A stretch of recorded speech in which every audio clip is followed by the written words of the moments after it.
নমস্কার বন্ধুরা, রানু রান্নাঘরে আমাদের সবাইকে স্বাগত। বন্ধুরা, এই গরমের সময় তো অনেক রকমের আইসক্রিম খাওয়া হচ্ছে। তো একবার যদি আমের আইসক্রিম বানানো যায় তাহলে খারাপ লাগে না, তাই না? আম তো খুবই লোভনীয় খাবার, তার সাথে যদি আবার আমের আইসক্রিম হয় তো দারুণ লাগবে খেতে। তাহলে চলুন আজকে পাকা আমের আইসক্রিম তৈরি করি। এখানে দেখুন আমি ছোট ছোট আম নিয়েছি আর একটা বড় আছে। আপনারা চাইলে এই সাইজের আমও নিয়ে করতে পারেন, আবার ছোট আমেও করতে পারেন। আমার ছোট ছোট আম ভালো লাগে তাই আমি ছোট আম নিয়েছি। তো আজকে এই আমগুলো দিয়ে আইসক্রিম বানাবো। প্রথমে আইসক্রিমের এই মুখগুলো প্রথমে কেটে নেব।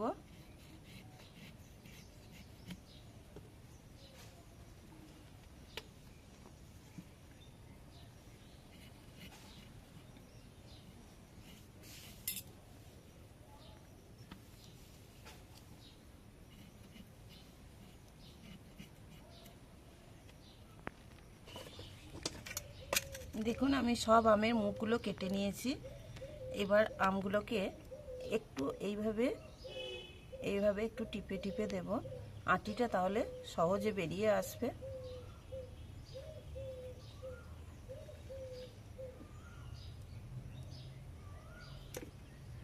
এইভাবে আমি প্রত্যেকটা আমকে এরম করে দেব।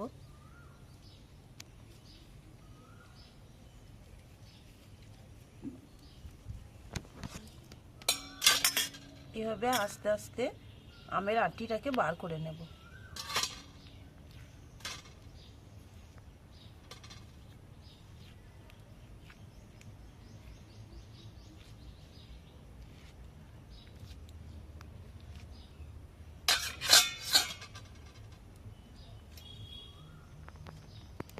আস্তে আস্তে এরকম চাপ দিলে আটিটা বেরিয়ে আসবে।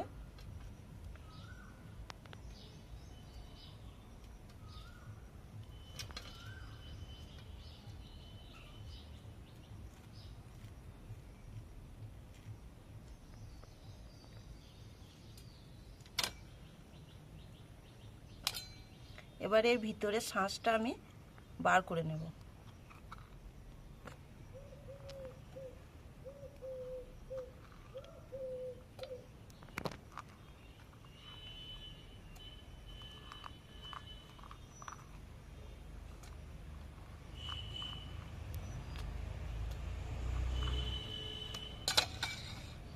এইভাবে প্রত্যেকটা আমকে আমি বার করে নেব। আপনারা চাইলে এরকম সাইজে আমেও করতে পারেন, আবার ছোট আমে যেটা আপনাদের খুশি পছন্দ মতো সেইভাবে বানিয়ে নেবেন।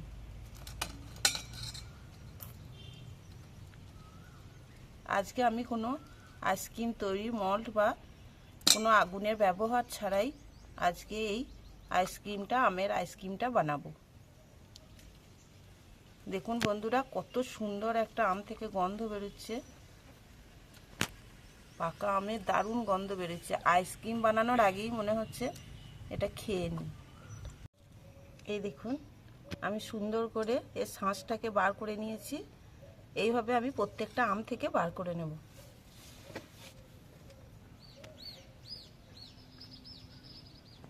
দেখুন আমি সব আম থেকে শাঁসগুলোকে বার করে আটিটা বার করে দিয়েছি। এই বাটিটার মধ্যে নিয়ে নিয়েছি। এবার একটু হাত দিয়ে কাজটা করতে হবে। এই শাঁসটাকে এইভাবে আমি বার করে নেব।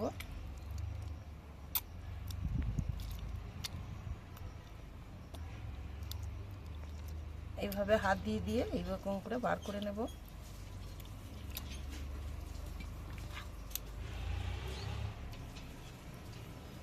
অনেক রকম আইসক্রিম তো খেয়েছেন এই গরমের সময়, একবার এরকমভাবে বানিয়ে খেয়ে দেখবেন, দারুণ লাগে খেতে।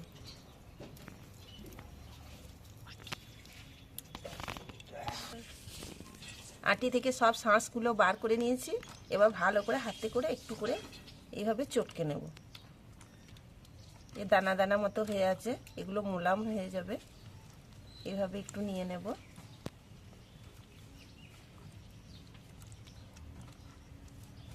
এই গরমের সময় পাকা আমে যাই বানাবেন খেতে দারুণ লাগে, অসাধারণ লাগে খেতে।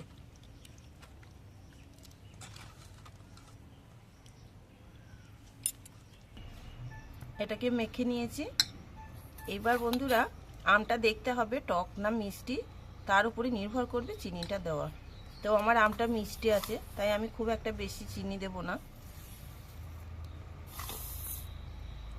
এই চিনিটা দিলেই আমার হয়ে যাবে। এখানে আমি লিকুইড দুধ নিয়েছি, দুধটাকে জাল করে নিয়েছি। আপনারা চাইলে লিকুইড দুধ না থাকলে পাউডার দুধ দিয়েও গুলেও করতে পারেন। এবার অল্প করে আমি এর মধ্যে দুধ দেব, একবারে পুরো দুধটা দেব না।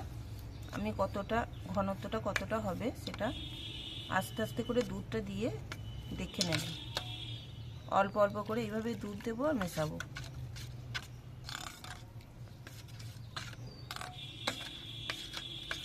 খুব পাতলা হলেও হবে না, আবার খুব বেশি মোটাও করব না, তবে খুব পাতলা বা খুব ঘন না করে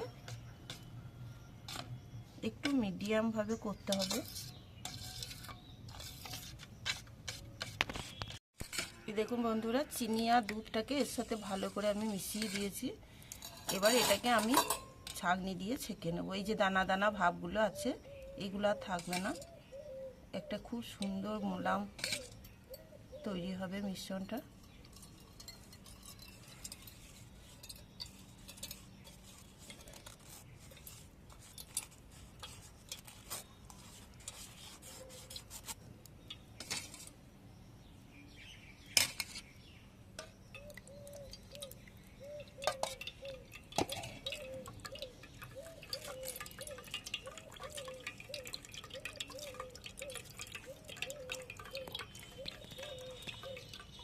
এই দেখুন বন্ধুরা, কত সুন্দর মোলাম হয়েছে মিশ্রণটা। ছেঁকে নেওয়ার পর দেখুন কত সুন্দর হয়েছে। এবার আমি একটা করে এই আম নেব, আমের খোলাটা এর মধ্যে দিয়ে দেব, মিশ্রণটা ঢেলে দেব।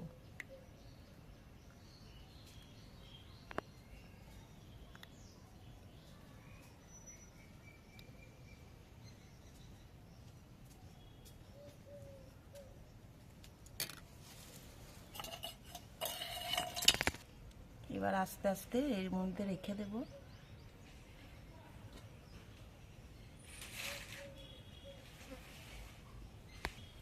এবার এই বাটিটার মধ্যে রেখে দিলাম। আমি এইভাবে সবগুলোকে ভরে নেব।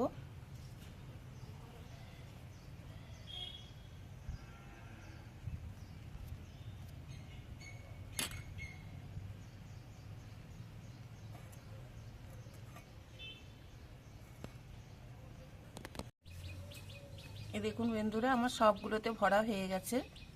আমার দুটো চারটে ছটা, দুটো আটটা হয়েছে। এবার আমি কাঠিগুলোকে দিয়ে দেব।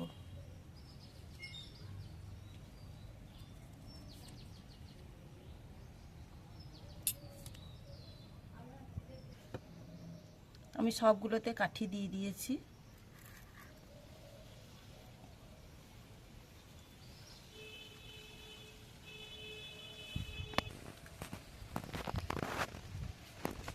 বন্ধুরা, এবার আমি এই আইসক্রিমগুলোকে ফ্রিজে, ডিপ ফ্রিজের মধ্যে 8 থেকে 10 ঘন্টা রেখে দেবো।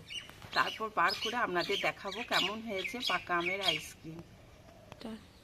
প্রথম থেকে বন্ধুরা, আমি 8 থেকে 10 ঘন্টা পর আইসক্রিমগুলো ফ্রিজ থেকে বার করে নিয়ে এসেছি। এবার আপনাদের দেখাবো কেমন হয়েছে।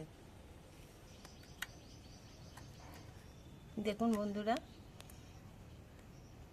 সব আইসক্রিমগুলো হয়ে গেছে। এইবার আমি ওপর থেকে খোসাটা ছাড়িয়ে ফেলে দেব।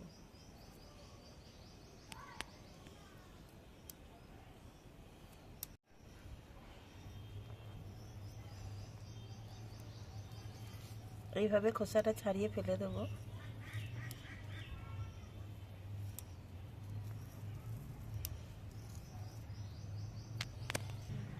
এই দেখুন বন্ধুরা, কত সুন্দর হয়েছে। দেখুন, মনে হচ্ছে যেন একটা আম।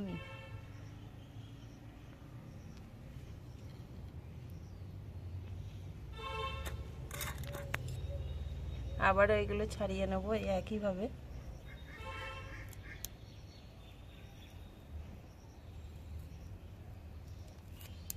এই দেখুন,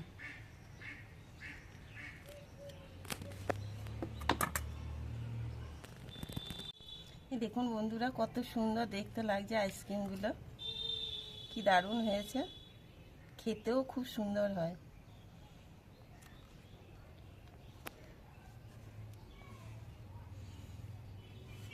এইভাবে একবার বানিয়ে খান বাড়িতে, দেখুন খেতে দারুণ লাগে।